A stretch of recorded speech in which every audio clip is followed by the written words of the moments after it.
And in the latest, German Chancellor Friedrich Merz has reached the White House for a keenly watched meeting with U.S. President Donald Trump. This will be their first in-person discussion since Merz assumed office last month. In fact, even beyond direct outcomes, multiple aspects of that meeting are seen to be significant, also being seen as a pivotal moment for relationships between the two sides. There we have the images of the German Chancellor there being received by U.S. President Donald Trump.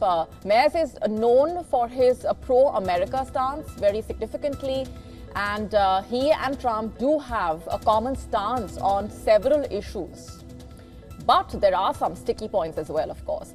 Right on top of issues likely to be taken up as a part of that meeting will be Ukraine. Merz aims to reinforce Germany's support for Ukraine, including assistance in developing long-range missile capabilities, and he is also advocating for sustained Western sanctions against Russia.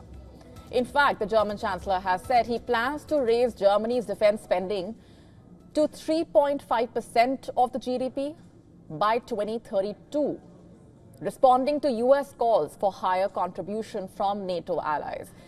And then, of course, there's a trade and tariffs. The July 9 deadline looming for potential 50% U.S. tariffs on EU exports, and Merz will be looking to de-escalate the trade tensions, hoping to negotiate improved market access.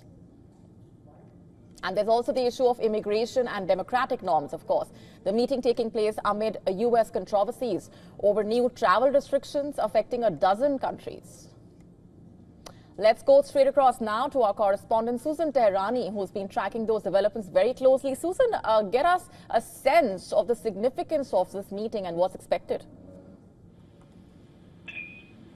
So a very significant trip, as you mentioned, Molly. The Chancellor is expected to return to Berlin tonight, but the topics of the bilateral meeting, as you mentioned, are efforts to end the war in Ukraine, the ongoing U.S.-EU trade dispute, and, of course, Europe's contribution to its own security. The leaders are also likely to address the conflict in the Middle East, previous meetings and relationships as well.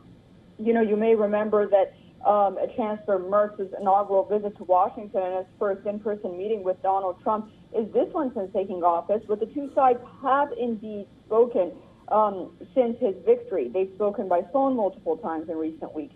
And Deutsche Welle was reporting that they're on a first-name basis, as you mentioned. They have very close ties, not only because he's an ardent supporter of U.S. policies towards Europe, but also it appears that it's going to be a lot closer than someone like Angela Merkel. He is pro-American, but he's voiced criticism in recent months.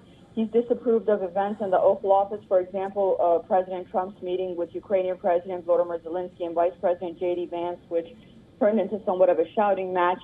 But ultimately, he did also talk about J.D. Vance's recent comments at the Munich Security Conference, for example, about how Europe should take its security into its own hands and whatnot. So while they are friends, you know, Merz has been pretty vocal when there is opposition. So we'll have to see what the two sides will discuss publicly, but there's a lot on the agenda.